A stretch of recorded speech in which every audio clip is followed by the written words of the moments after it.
যাদের কোনো না কোনো ক্রাইটেরিয়া ফিল আপ হয়নি একজন টিচার হওয়ার জন্য, কিন্তু তারা টিচার হয়েছে। তার মানে তাদের দ্বারা আগামী যদি তারা 30 বছর যদি ক্যাম্পাসে শিক্ষকতা করেন, তাহলে শিক্ষার্থীরা কিন্তু যোগ্যতা সম্পন্ন শিক্ষাটা পাবে না। আপনি যেখানে একটা ইনক্লুসিভ নির্বাচনের কথা বলছেন, যেখানে আপনি সর্বোচ্চ সংখ্যক ভোটারকে নিয়ে আসতে চাচ্ছেন, সেখানে যে আপনি এত লম্বা একটা বন্ধ দেন, ভোটাররা না আসে, তাহলে তার কোনো মানেই নেই। ঢাকা বিশ্ববিদ্যালয়ের যে রাজনৈতিক ইতিহাস এবং সাংস্কৃতিক ইতিহাস, এই দুইটা নিয়ে আলোচনা না করে বা ওই দুইটাকে গুরুত্ব না দিয়ে আসলে আমি যাই বাস্তবায়ন করতে চাই না কেন, তা ঢাকা বিশ্ববিদ্যালয়ে শিক্ষার্থীরা গ্রহণ করবে বলে আমি মনে করি না।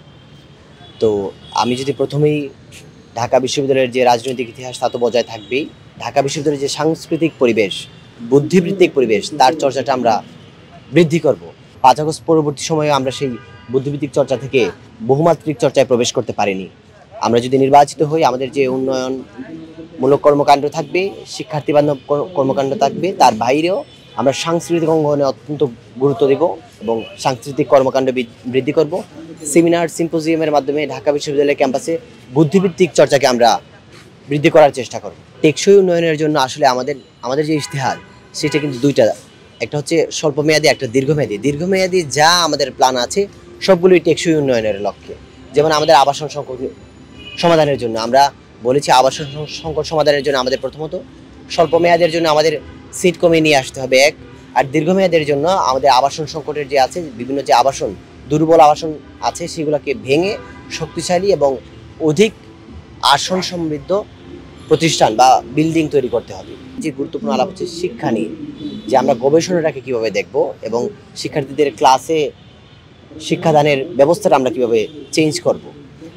মনে করেন ঢাকা বিশ্ববিদ্যালয়ের গত 7 থেকে 10 বছরের মধ্যে প্রায় 1500 শিক্ষক নিয়োগ হয়েছে, যার মধ্যে 300 থেকে 400 জন শিক্ষক আছেন যাদের কোনো না কোনো ক্রাইটেরিয়া ফিল আপ হয়নি একজন টিচার হওয়ার জন্য, কিন্তু তারা টিচার হয়েছে। তার মানে তাদের দ্বারা আগামী যদি তারা 30 বছর যদি ক্যাম্পাসে শিক্ষকতা করেন, তাহলে শিক্ষার্থীরা কিন্তু যোগ্যতা সম্পন্ন শিক্ষাটা পাবে না।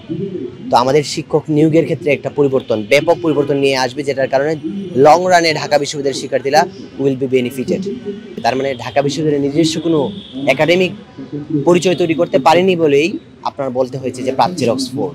কিন্তু আমাদের তো অক্সফোর্ডের সমমর্যাদার কোনো প্রতিষ্ঠান হওয়ার কথা ছিল, যেখানে শিক্ষা এবং জ্ঞান সেই পর্যায়ে চর্চিত হবে। প্রাথমিক নিরাপত্তা যেটা ঢাকা বিশ্ববিদ্যালয় ক্যাম্পাসের, সেই নিরাপত্তার জন্য আমরা ঢাকা বিশ্ববিদ্যালয়কে 3টি ভাগে ভাগ করতে চাই। একটা হচ্ছে রেড জোন, একটা গ্রিন জোন, একটা ইয়েলো জোন, যার মাধ্যমে রেড জোনে সবাই প্রবেশ করতে পারবে। মনে করেন ঢাকা মেডিকেলের এরিয়া, সেখানে সবাই যেতে পারবে এই আশেপাশের এলাকায়। আপনি যেগুলো টিএসি হবে ইয়েলো জোন, যেখানের মধ্যে আপনি আপনার পরিচয় প্রদানের মাধ্যমে আপনার কী কাজ সেটা জানানোর মাধ্যমে আপনি প্রবেশ করতে পারবেন, বা আপনার একটা সেমিনার আয়োজন হয়েছে একাডেমিক এরিয়ায় সেই অঞ্চলগুলোতে, কিন্তু আপনার আবাসিক হলগুলো হবে সম্পূর্ণ নিয়ন্ত্রিত। সেখানে আপনি নির্দিষ্ট পরিচয়ধারী বৈধ আবাসনদারি ব্যতীত আর কেউ প্রবেশ করতে পারবে না। নির্বাচনের জন্য 4 দিন যদি বন্ধ দেওয়া হয়, তাহলে এটার উপর, নির্বাচনের উপর তার এফেক্ট পড়বে এবং ভোটাররা ভোট দিতে আসবেন না। আমরা এই বিষয়ে বিশ্ববিদ্যালয় প্রশাসন এবং নির্বাচন কমিশনের বরাবর আবেদন জানিয়েছি যে জাতীয় নির্বাচনে যেখানে 1 দিন 2 দিনের ছুটি দেওয়া হয়, আপনার কীভাবে একটা ডাকসুর জন্য 4 দিনের ছুটি দেন। আর আপনি জেনে থাকবেন যে ডাকসুর জন্য যে 4 দিনের বন্ধ, সেই 4 দিনের পূর্ববর্তী 2 দিন হচ্ছে শুক্র শনিবার, তার মানে কিন্তু 6 দিনের বন্ধ। যারা কিছুদিন যাবৎ ছুটি পাচ্ছে না বা আশেপাশের এলাকায় যারা আছেন জেলাগুলিতে, তারা কিন্তু 6 দিনের ছুটিতে বাড়িতে চলে যাবেন, তার মানে তারা ভোট দিতে আসবেন না। আপনি যেখানে একটা ইনক্লুসিভ নির্বাচনের কথা বলছেন, যেখানে আপনি সর্বোচ্চ সংখ্যক ভোটারকে নিয়ে আসতে চাচ্ছেন, সেখানে যে আপনি এত লম্বা একটা বন্ধ দেন, ভোটাররা না আসে, তাহলে তার কোনো মানেই নেই। এই জন্য আমরা বিশ্ববিদ্যালয় প্রশাসনকে বলেছি যে শুধুমাত্র নির্বাচনের দিন 9 সেপ্টেম্বরে শুধু বন্ধ দিতে, আর কোনো দিন যাতে বন্ধ না দেওয়া হয়, এতে ভোটাররা ভোট কেন্দ্রে আসতে নিরুৎসাহিত হবে।